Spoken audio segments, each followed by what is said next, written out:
Hi, welcome to Sad to Sexy Homes. I'm Rachel Sokoloff. And I'm Michael Sokoloff. And we are a husband and wife flip team. We take sad homes and give them a sexy makeover. Or as I like to call it, investments. As to us. He doesn't like the word sexy. No. As we said, we're a husband and wife flip team. We have 3 beautiful daughters, a granddaughter now, which is crazy. Yeah, she's almost 3 years old, right? I know. Yeah. And we are also recent empty nesters, which is exciting. So we decided to spend some of our free time starting this series to talk about our experience as house flippers and also throw in some personal aspects to that. What it's like working as a husband and wife team.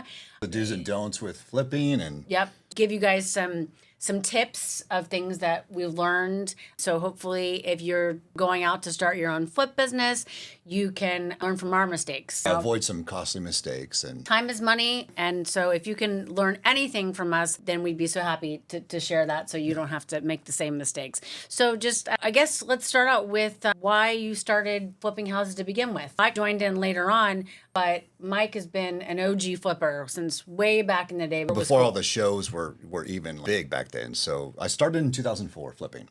And I started for a company, Westminster Investments, and we were a pre-foreclosure company, and we were tracking properties that were NOD status. So whenever you're 90 days behind on your payments, there's an NOD that's filed, notice of default. And then it goes on a list. So we would have these lists, and I would just simply go out and door knock. And I would be door knocking 20 houses a day, buying properties. Hard work. It's good for someone young. Yeah. You got to get used to hearing a lot of no's, right? So that's generally how I started out. And started buying properties, and then eventually graduated and moving into the construction phase of the company. And so I started rehabbing 10 properties a month. And so I really learned the construction side and managing that side along with the purchase side, and got more into the contracts and learning that side of the business. Yeah, and so we hope to share a lot of information with you guys and elaborate on not only his experience, which he has a plethora of, but also our experience we've learned together as well throughout the series. So we will do more deep dives into some of the things that he's learned in the process. And then basically we started flipping together, I guess, almost 6 years ago. Yeah, 2018. So I decided to get my real estate license. I have a background in corporate sales and also production. Decided to get my real estate license and join the family business, if you will, and see how I could help facilitate what he'd already started building. So that's how we started. Also, this guy has some crazy behind the scenes stories. Well, there's so many ways to acquire property, right? So there's with foreclosures and NODs and tax sales and vacant properties and probates. There's so many different ways that you can really identify a property. We've had some fun stories together. Even just last week, we're talking fearful of guns, fearful of crackheads, the desert, No cell phone service, climbing fences. So there's some crazy stuff. We'll get into that too. And we also just hope to share the personal side of things with you guys about how flipping has changed our relationship. And it's interesting whether it's flipping houses or doing anything as a couple, you tend to bring that home with you. So it can affect your relationship. And learning to work together and that whole dynamic. So a little bit about how I got into house flipping. You know the story, but tell me more. You've heard it a million times.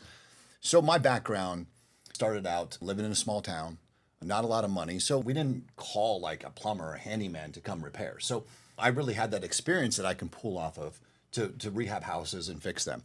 And really just trying to find a career path that I wanted to do. I was on a hotshot crew, firefighting. I was in construction, making good money. And I really had a desire and a passion to get into real estate. And I took some courses. And while I was taking those courses, I was doing a 3-on-3 basketball tournament, and you were there with my brothers. Yes, I was. And I ended up... They are very aggressive, these brothers on the basketball. We actually fought more against each other than with the other team. So I broke my ankle. And so I was laid up for 3 months. And so I found a course online. And it was about house flipping, how to use OPM, other people's money. Not OPM. OP.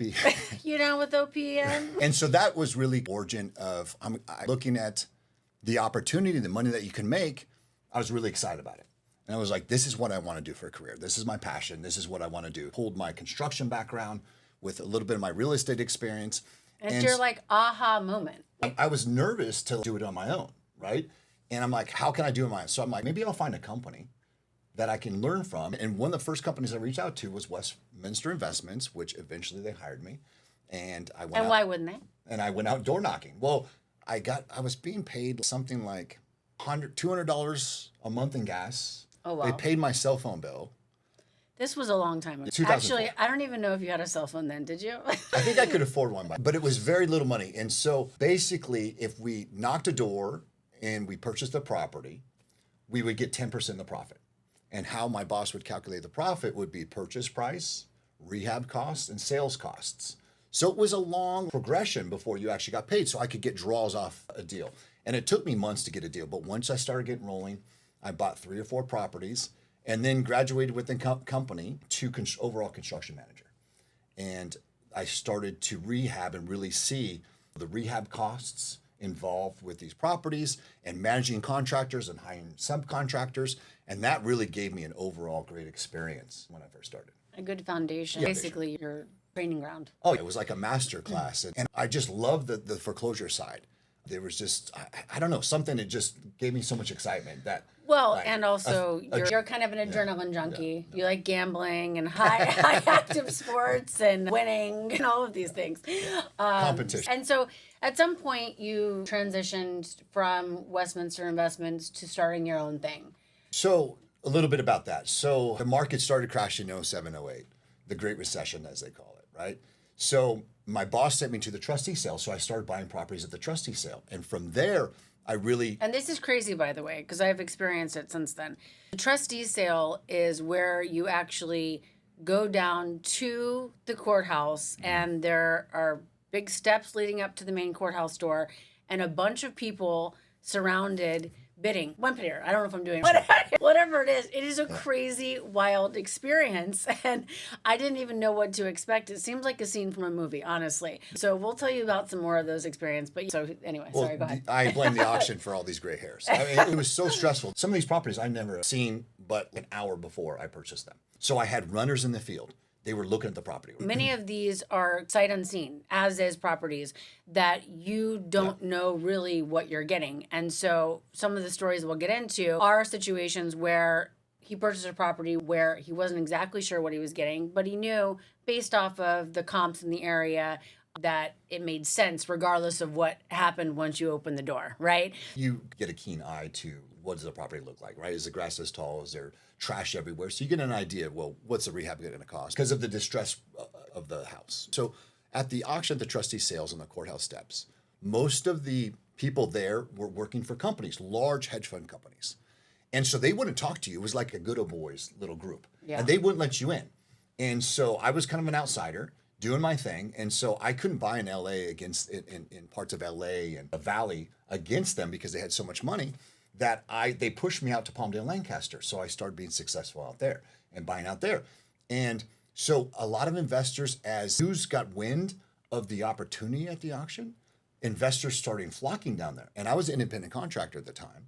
So I started to really see the opportunity to put together a business representing them and buying properties for them at the auction. So that's what I did. And that's how BRR evolved. And so that's the exciting thing, right? Is that taking all the experience you learned from your first company and then building your own thing so you can be your own boss, which is what everybody ultimately wants to do, I think, or many people do anyway. And take everything that you learned to build that. And also you get the majority of the profits versus doing all the legwork for someone else to make the money. And it just evolved from there. I was buying at the auction, the trustee sales, but I kept getting outbid. So I'm like, how do I stay successful in this business and make money? I've got to look at other opportunities. So I started seeing vacant properties. So I would track the homeowner through various, and we'll talk about that later, skip tracers, find their address, find their phone number, track them down. I would find properties that were rentals that they didn't want to deal with the eviction. They didn't want to deal with the maintenance. It's almost like, honestly, I liken it to being a PI or a detective, because there's so many pieces that you have to figure out along the way, especially we're in Southern California, so not every market is as crazy as our market probably, but there's so many things that you have to do from the very beginning and the genesis of finding the property through the end that feels very, I don't know, detective. My feeling is like if it's a really hard property to track down, most people are going to give up and quit. So those, for whatever reason, interest me because I'm like, nobody's going to go to this extent to find this property. You're not a right? quitter, Mike No. Sokoloff. So through the 2020, that I started to really open up our doors, and you started to get more involved and interested in the business and hearing the stories and seeing the potential there. With the tax sales, I started buying tax sales. Then I started trying to buy before it goes to tax sale. So there's a lot of different avenues and ways that you can go to make money. And we'll get into that about finding the properties and where to find the right properties and what platforms and resources you can use to do that. We get into more detail on that. But basically, so you started off with your introduction company that gave you the training. Then you started BR Investments, your own company, making your own money. And then I basically said, hey, how can I get on this? It's working well for him. And I like real estate, and I've learned a lot from you just kind of through, I don't know what the word, not osmosis. Isn't that when you sleep on it? Or I don't know. Whatever the word is that you get, I just absorbed information about the industry from him. So I got my real estate license, and Well, you kind of saw the flexibility and the because I'd been a company woman for many years, corporate 9 to 5, and liked it. And there's many things I liked about what I did and still do. But paid very well. That's what I. and it paid well, so we did like that. But I do miss that. I did enjoy the idea of us working together and being able to have that flexibility. So that's when Sad to Sexy Homes was born, which was obviously my idea, sad to sexy, but Well, you brought so much too. So many of the weak areas that I was weak at, you really be able to compliment me in those things. That's sweet, honey. You're And not vice weak. versa. So I think that really helped the business. Oh, thanks, babe. Well, so that's the genesis of how this all started. I guess I would love to have you share with them your experience with your first flip, your first memorable flip. High level. Obviously, throughout the series, we're going to give you guys an idea of very specific properties from beginning to end so you can learn the full process. But what was your first big memorable flip and the good, bad, ugly? So one of my first big flips was on Whitley Terrace in the Hollywood Hills. It was Charlie Chaplin's old house. Oh, cool. I forgot that. And so we bought it, and this is through Westminster Investments. So I'm going back here to 2007. So that was the beginning of, you can see the crash coming. And so I think we bought it in 2006, 2007, and paid somewhat in the $1 million range for the property. And it was built on a hillside. And so that's one of the challenges when you do buy a property on the hillside. There could be a lot of foundation issues, and this property had a lot of foundation issues. It was also in the Historical Society. And that just slowed down the process because anything that you wanted to paint the house, the windows, had to get approval. And she was the sweetest old lady. She's about 90 years old. She was the home inspector from the Historical She was Society? the Historical Society. So you she call would it? come out Okay. and dictate and approve what could be done and what could not. And at 90, she was slow to get out there and get stuff approved. So it just really exasperated the process. And it just took so much longer. So a flip that we thought we could get done in 6 months ended up being 2 years. And so as the market started to shift from 2007, 2008, we thought we'd get upwards above 2 million. We got a lot less. So that one, company, I think, just barely broke even. For what's to come. Big mistakes in the first, literally because they And I think it's due to a lot of these shows that came out, right? So Yeah. in 2004, there were no shows like taught this. And then the shows, okay, bought this house for $100. You put 50 grand into it, $50,000. Carry costs involved, sales costs involved, 2.5% to 3%. better. The shows as they've progressed have gotten better and been more transparent about what they're to make sure that understanding your true profit at the end of the day. But we'll get into that in more detail too. We're kind of giving you more information than I'm getting into. But yeah, I guess so that's all great. I mean that like we could and our first especially his example. I mean I was there to witness how this whole thing went down with this first renovation, so I learned a lot myself. So I feel like there's a lot of misconceptions about house flipping and maybe it's due all the shows that are on TV now and social media and things like that. Were there any misconceptions you feel like you'd like to kind of? Well, I have a lot of misconceptions, too many misconceptions about house flipping because I up in a small town. We didn't have a lot of money, so we had to fix properties ourselves, right? So you kind of knew the involved, right? We didn't call a plumb contractor to come in. We did it ourselves, right? So I that background. Don't have to have that background to get started in house flipping, but it's good to know. So misconceptions like having a realtor to really be able to comp the property correctly, right? On a basis, if depending on how you property at auction or whatever, like figuring out what the costs are. Times, people 40,000. Now, especially since COVID hit, you double that. Like materials have doubled, labor has doubled. So you really have to buy it, at point, because you have all this cost, all the holding costs, taxes, the insurance, utility, but up and cut into your overall profit eventually. Yeah, so that overall conception is that one, this is an easy job, which it's not. Yeah. And two, just because you have an idea of what something might be worth, or you have an idea of how to use a hammer, that this a dry thing. And, I think just be conservative. Be conservative on your numbers. Rehab always, add 20% of contingency. There's always always put a contingency line, miscellaneous, unforeseen cost. Yeah. So I don't know. I think maybe we kind of go in the house flipping process in a little bit more. Sounds good. Cool. So we've talked a lot about who we are, how we got here, the house flipping world to Mike and me. So I think it'd be really cool for us to go a little bit more into the house flipping process from A to Z, high level, right? Not a single detail. There's a lot of information here that deserves a deep dive at, process, but high level, let's talk about what the house flipping. The motors in house flipping is what you're purchasing the property at. Right. So number one, finding the right property. At the right price point. Don't go chasing, do your deal, and what your construction costs are going to be, what your sales cost is going to be, resale side, right? The factors, to get it fixed. And, sorry, I thought. No, absolutely. It's to find the right property, and that includes, what you're for, the comps, the rental cost, the sales cost, be coming up based off interest rates or what have you. There's so many different things. But there's a lot of ways to find the right property. Yeah.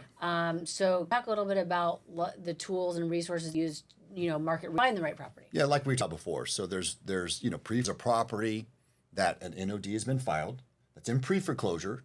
It's going to go to foreclosure. So in the state of California, foreclosure process is 6 months and 1 day.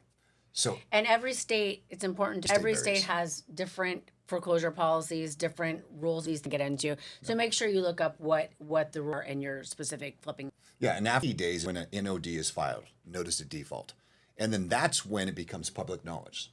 So a lot of like me will track these different properties, and then start to approach these homeowners to see if they have equity. If they don't, there's a way to list the property for them. About hard money loans, which I did for a couple years.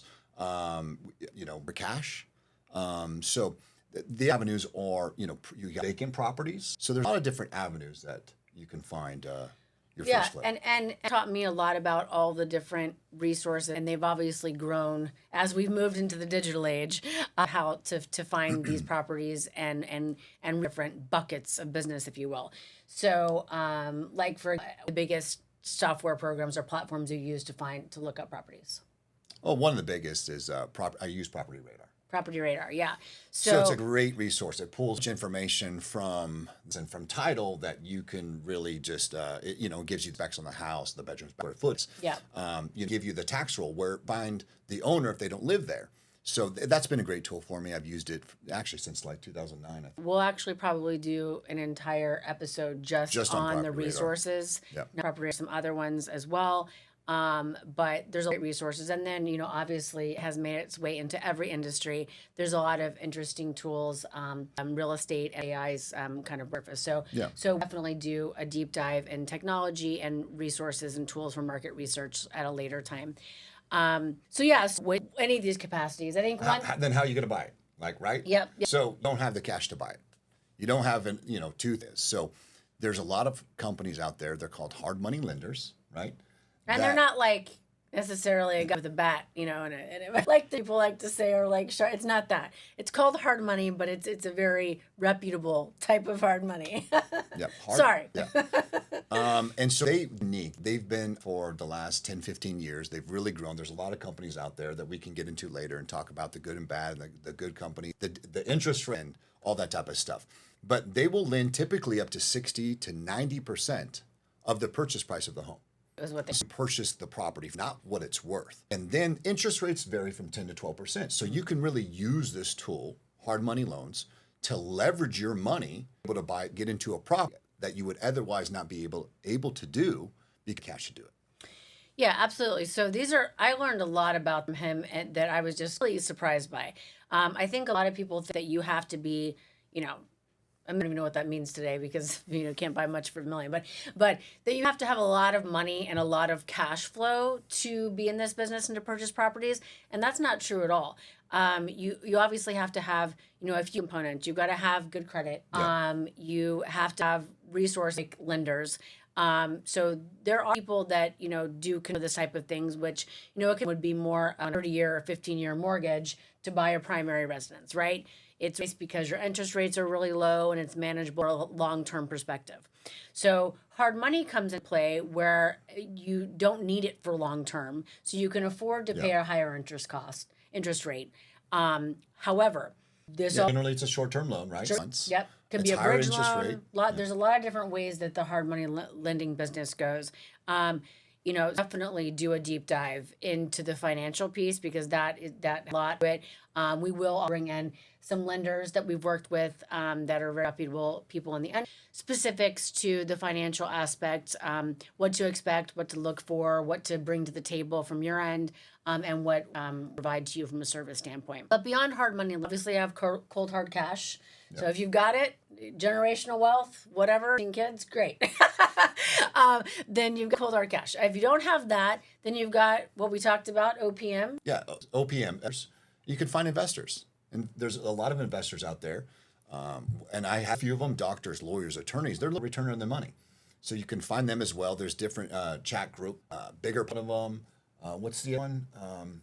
I think. Sure. Yeah. So it's different people in your community, in your neighborhood, to be able to purchase that property together and do some type of partnership. Sure. I think, investors in any industry, in any business, coming with a nice solid business plan and contract of what they can expect from a return standpoint, right? So, looking to diversify their financial portfolios, maybe they're heavy on stock, maybe they're heavy on, funds are, what have you, and they're looking to diversify real estate, but real estate is maybe not their forte. They could look to people. Well, they've got regular jobs. Yep. They're just looking for return on their money. So they could look to people like us and say, hey, maybe I invest my money with and they are, as a guarantee, but you can give an approximate range of certain points and then come to agreement on what those return terms look like. What's the ROI expectation for them? Are a sole investor? Are we pool investors, like a kind of mini hedge fund type of thing? There's so many different ways to do this. Yeah, we'll get into that as well. But that's a different option for financing. Thoughts on how to that we haven't gotten into? No, I don't think so. Okay. No, so the next renovation design, really finding your contractor, right? Local contractor, but if you're new area, there's ways of contractor. There's Angie's List. There's other ways you can find a contractor. One of the old school ways that I do it, I'll go to Home Depot and find guys 6, 7 in the morning that are actually there pulling tile, pulling drywall, and it's just such a simple, easy thing to do. And I don't actually know that's a real thing for state. I don't know if people hang out at Lowe's at Home Depot or Lowe's or do that, but in California, or at least Southern California, it's pretty common that a lot of workers will be out there, and there a lot of them are looking for people. I mean, if that early morning. Yeah.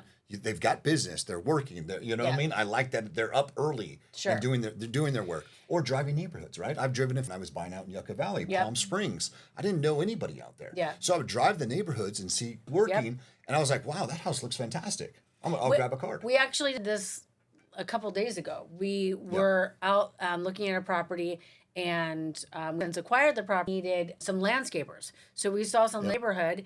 And we went and got their information. We've already made an appointment with them, and they're coming out to view the property and the job this week. So it's a great point that you can always find resources, especially when you're flipping in different areas. Have crews that are willing to travel to that area or work in that area. You can find people that are already working in that area.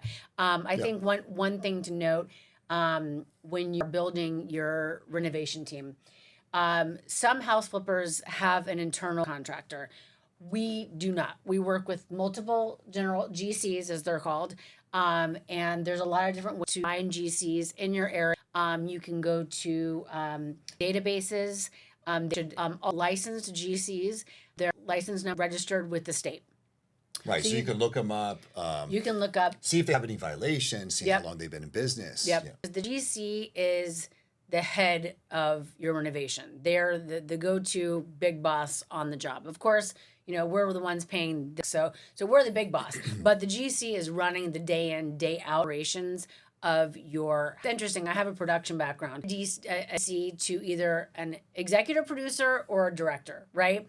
And so they're the ones that are there, shots on the day and have all of the subcontractors. So you've got your people that are doing tile, that are doing flooring, roofing, plumbing, because you want things.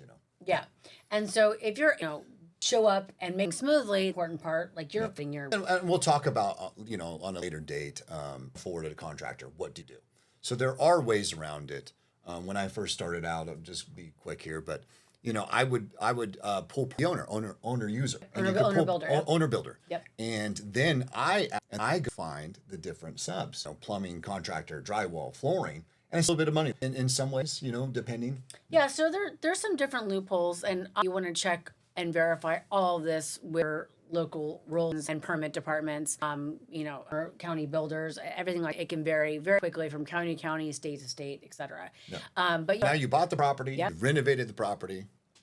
Now you got to sell the property for profit, right? Yep. So you've helped a lot in the marketing, pricing strategies. Now that you've got your real estate. One thing I forgot that I want to jump back on is the design component. Okay. So we talked about renovating and how important that is. And so you've got the renovation and design. You've hired the GC. You've hired the sub. The GC have their own team of people they prefer to work with, correct, yeah. which is great because then it's kind of like an all-in-one situation. You contracted with that's people you need for your team.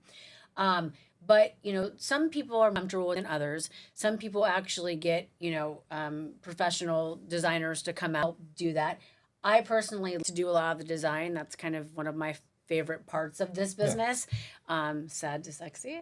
So what kind of design websites do you use? Our last flip, I lit on Pinterest. Yeah. There's so fancy design tools and software programs, most of which are subscription based, and we've used many of those. But I just love old school Pinterest. I love to build boards and that I think will work once we do our initial walkthrough of the house. Because once you've identified the property, and financed and purchased the property, then you're going to do a walkthrough with the GC, and then you can identify the design elements. What should this look like? What do we need to and it's all going to vary depending on location, right? Where the property's at. Yeah. What the price point is. Yeah. The Newport Beach, or is it in Riverside? Is it an outskirt, right? Yeah. So it helps, but the component is a very important piece to that part too. So you have a clear direction of what kind of materials you're getting. This building, your budgets and your timelines, right? So your renovation is going to give you a better idea of what your budget's going to be. And then you can determine your timeline with your GC and team to decide how long is this renovation going to take until we can get this property listed on the market, which brings us to our next piece, which is just selling for profit and actually getting this property on the market. Okay, so once you've renovated the property and finished the complete renovation to selling for profit, and we've got to do the traditional part of people from where you stage the property, list the property with either a local real estate agent, which is very important. If you don't have your own license, you want to make sure you use a local real estate agent market. There are, even if you do have your license and you're not local, for instance, there are areas that we flip in that I technically could list the property for, but it is not my market. I don't know the market as well as a local real estate agent. Yeah, and hopefully you've already, before you bought she comped it before you. Yeah. Right? So she's told you, hey, Mike, if you buy at this price point, I can sell it for this. And you kind of hold her to that because she's property for you. Yeah. And you come back to her. But if you're for a first time flipper, you're from that relationship. Well, that's easy enough. You can go hungry for business. Yeah. And them. So you really want to find an expert in your industry area, right? To be able to, sit on the flip side. The idea, and hopefully the point person that can help market and list this property in that market if you're not doing it yourself. and all of your pricing strategy. And you already kind of established if you're waiting out what your pricing strategies are process High ends, level. and we dive into all of this in much detailed capacity in future. I think interesting jump next kind of biggest win and worst nightmare scenario, like a high low, your biggest nightmares, Success. biggest Nightmare success. first. What do you want to go with first, the good or the bad? So let's get the bad out of the way. Okay, bad. Let's go with biggest nightmare. So starting out, buying probably like 2004, 2005. We had a property in Compton, and in Compton there's areas and Yeah, areas, Compton just like is you not said. like every single rap video you've seen if you're not from here. Compton has some really nice neighborhoods. Yeah, this particular property though was in a not so nice area, which is like on the east side of town. It was an eviction. I get a call. The eviction's processed on a Friday, and I went out there on a Monday to look at the property and to assess the property. So my job starting out as the overall construction manager of the properties was to do initial walkthrough. Initial walkthrough consisted of writing a hand of paper, this live hand of paper, the job it's got to do to demo out the house, and then just give a quick for the contractor to come in. So as I'm just going through the property, what I first experienced going through the front, a strong smell. So And granted, there's no electricity or anything. no It's electricity. dark. It's dark. Very dark. First time walking in, blind to what's about to be seen. And it was a 3-unit. I went through the first couple complexes. Unit had buckets and somebody had put their hands in it and did designs all over the walls. I mean, it was terrible. I couldn't even be in. So I had to make sure that the property was empty and just do a quick walkthrough. So I went through there real fast. I'm just really glad that I did not do a walkthrough of this property because definitely. Yeah, it was pretty bad. Pretty bad. So I walk into the garage and I was coming in from windows in the other houses. So there was I walk in the garage, it was pitch black. So I'm walking, I'm trying to figure out where I'm at, and I see 4 white eyeballs staring at me. And I literally got within feet, and they didn't say a word. He's a mouse. Yeah. So he's experienced the smell in the open scene with his. Did you have a flashlight? No flashlight. Okay, well, somehow recognized that there's feces in the bucket. Next up is he just turns what he expects to be a vacant property and sees eyeballs staring at him. Yeah.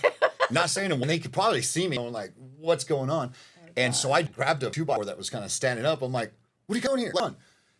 And I'm just looking around and it's like, hey man, we live here. And I said, well, that's Sure great. you He goes, do. we're watching that for you. I said, dude, I really appreciate that. But you guys got to go. This property. Nice of them. They actually had couches set up. It looked like a little microwave, but the spoon and some needles there. So I kind of figured out quickly what was going on. So A little buffet party. had a conversation with them and I said, I'm not going to go to police. You're not in trouble. Just take off. Just get out of here. And they just would not leave. And I said, I don't want to have to call the police. And they just couldn't, had to leave. So I did, in fact, about a half an hour later, after trying to convince them to leave, that I called the police. They came out, and the officers did the same thing. They said, he's not going to prosecute. He's not going to press. He just wants you off his property. That's it. It's real simple. And they just argued with the police. And then put him in the car and said, okay, great. I can do my walkthrough, my job. An hour later, I hear somebody saying something. I look back, and it's those 2 guys. The cops took them I don't know, Catch and a mile away, release. Catch and dropped them release. off. Not anywhere, locked them up or anything. They removed them from the property and apparently dropped them down. I think it's a catch and release policy. Yeah. I have no idea. I just wish they dropped them off a little farther is all. So, I mean, I'm fearful that these guys can just be pissed at me. But they walk by and they're like, how you doing? I'm like, great, man. How you guys doing? They're like, good. And they're like, take care. I mean, I don't think they remember. They tried past me. It was weird. from the needle buffet. Has disrupted their train of thought. So that was just kind of a crazy story. Just that ordeal and the police and all this type of stuff. So well, and he had other properties just in general in that area off the 110 corridor. If you're 110-105. The 110-105. Denzel Washington was based in that area. But anyway, Great movie. There's certain times a day that you go into that area. You're sure that everyone that's going to cause you sleeping. They come out later in the day. So you go early in the morning in those areas because he'd been in those areas. And I remember you telling me stories where people were burning mattresses and flipping pigeons, like doing the thing. rock. And I just walk up and they're just, hey man, and I wouldn't say too much to them. And they would just see me, and then they would just walk out and not say a word. So I just kind of learned, what I did is really, give me a call. Like, what can I do for you guys? Neighbors are key in a lot of scenarios. Don't forget. And this is before Ring Video and all these other So I mean, I put alarm systems, but they were they weren't like so. And you're also you're tall and big and buff. But if you're a smaller person, I guess. Just be careful about this that you're walking into. People are a little bit more afraid of him with his bone structure than they would be of me. Yeah. So I guess scenario, biggest win or story that you have top of mind? Yeah. So we were living in Huntington Beach, and I was on the last property of the day on my list, and heard 10 no's. I was kind of like, okay, I'm just going to come home. You're on the phone. You're like, just come home. This is cocktail hour. It was Saturday. And I said, I'm just going to hit this on the way back real quick. So went to the property. There was a for sale sign there. And typically when you see a for sale sign, it's already listed with a real estate agent. So it's going to be market value. And we don't buy anything market value, right? It's all wholesale. That's actually a great point. I don't even know if we've talked about this, that most everything we're talking off wheels. Yeah. That is something really important that I want to home, because we don't think we even discussed that, because we kind of just have working knowledge of this so much. So there's a for sale sign and it's on the MLS, and chances are the profit is not going to be there because you're already going to be paying somewhat close to market value. Yeah. And it's not to say that deals off us. There can be. There's some probate deal I've bought, but you know what I mean? And not in the only LA corridors. These have been outskirt properties, where I've gotten, but in general sense. Yeah, so I just wanted to make sure you mentioned the for sale sign. If you're going to be a home flipper, you're not going around and looking for sale signs. That's actually, you're running from for sale signs. That's someone paying market value. You're looking for wholesale type of deals. Yeah. You're looking for houses that are, I'll tell him is a haystack diamond and scare you, but there's a lot of doors he's knocked before he got to this one that distressed property. It's a tough situation. So you got from a place of compassion, right? And not just like you're there to property and get a deal, because they're going to see through that. So this particular gentleman, his name was Brian, and my best friend in high school was Brian, and so we just started a conversation. How's it going? It's talking about cars and real estate. Thank you. Haters say that. And so we just were like having a conversation, and just slowly through this, tell me kind of like how I can get a hold. The owner actually passed away, and then the son couldn't manage the property, to the actual private lender, which private party guy. And so I just tracked it down, followed it through. This particular gentleman his name was Mike as well. And so we spoke, and he already had 5 investors, cash offers on the property. That's the other thing too, is a lot of these properties that you're looking for, there's a lot of other people that are doing the same thing. Yeah, a lot of So people. however you can stick out, personality is huge. What he's about, right? A personal way, like sales 101 too, right? Yeah. Like some sort of connection with the you're to acquire the property from off market. Because they have a lot of other they could sell this, and there's a lot of other people knocking on their door too.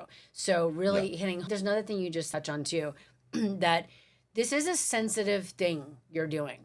You're walking on, and in this scenario, this person did not own; they were a renter. But a lot of times, you're walking onto someone's property that's losing their home. Yeah. They are not. I had somebody throw an ashtray at my face once, knocking I the forgot door. about that. Oh my gosh, it was so crazy, and I still get a crazy person. If you take this one, I'll take this one. So just know, and just not for the weak. And also, people are hurting. They don't want to lose their home, and this is a tough scenario. So coming at it from a compassionate standpoint, human to human, and making sure that you connect with them on a personal human level is important too. Yeah. So I got the gentleman that took the note. Factors that really swayed him to sell into us. Like we said, we're actually going to buy this with our family. He loved that idea. He goes, okay, my best friend passed away. I've known him for my entire life. I was loaning him money, passed away suddenly. He goes, I want to see this. He goes, to a family. He goes, under one condition, Mike. What's that? He goes, that you show me the progression of your rehab along the way. And I said, no problem. So we still chat to this day. So we put in this property for $1,050,000, and we ended up putting about $400,000 into the property. And it was a big renovation job. And it was a high-end reno job. Not job you do is going to be high-end renovation. for obvious reasons. You overspend, you don't make it end.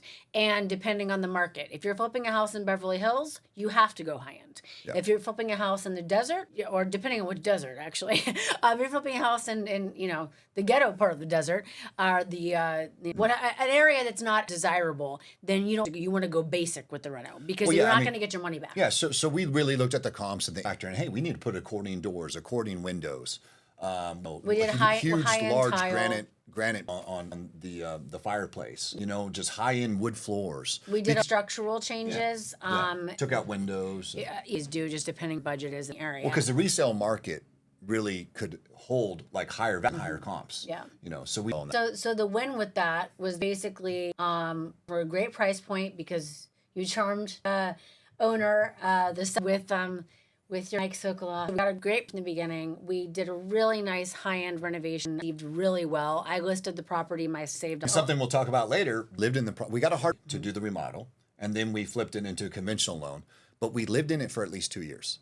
So we'll talk about that later. But if you live in your primary home for 2 years, you can actually avoid capital gains taxes, $1,000 as a married couple, $250,000 a person. Yeah. So that's a great way. That's only free money out there. So I've moved quite a bit over. Yeah. Sometimes you want to. We found great deals. We lived in them for 2 years. Yeah. Didn't have to pay taxes on that, and then flip that to the next one. Yeah.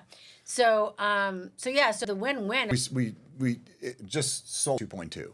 So for 105. 150,000. Yeah. So that's a really nice win. That's not happen every day, and it's not going to happen to everybody.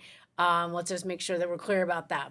If you do it properly, and it's really nice and fulfilling from that capacity. We've talked a lot about kind of work together, which can be relationship. There can be some stress on a relationship depending on what this are. We had one yesterday. Did we share that? Yeah. Today's a new day. We had large disagreement yesterday, but this is what happens. You have ups and downs. Anything. Sometimes you're wrong. He's always right. Yeah. So you have your dynamics of what it's like to live together and work together and we do the best like everybody else. I think we just try to learn to let each other take the when we know it's that. So just kind of figuring out what your strengths or weaknesses are. Yeah. Really, and just trying to. And we're still figuring out. Right? Yeah. After 25 years together. 25. Married for 20. 25. Just how we can play off and help each other, how we can lift each other up. I'm trying to learn that every day. So. Lifting each other up is a good one. You like that? Yeah. Okay. I'll try and do that more. We just try to manage the stress as best we can and take our moments like to breathe in between projects. We definitely projects at once, but if you've got some really large ones, you really need to focus on that and make sure careful about taking at once. Whether you're a spouse or your partner, because it can cost on the working relationship. Yeah, I don't want any balls to drop. You come in and I was old school paper, pen to paper, and wasn't using any type of program. So you really use software programs and things that I wasn't using and calculating it well enough. When I first met you, you were very much school. When I first met him, he was them. Not smartphones, but every single number needed in the whole world was written on one business card. I still had the old dial. So he still likes to apply the old school techniques. Yeah. And honestly, it works for him, and that's great. If you are working with a partner, you need to make sure everybody can see line of sight to everything, is important. But yeah, we've had moments, but I love working with you. You love working with me? Most days. Most days. Okay. We have content that with you guys going forward. We've done kind of a highlight to what and our experience in this. We don't know. I don't pretend to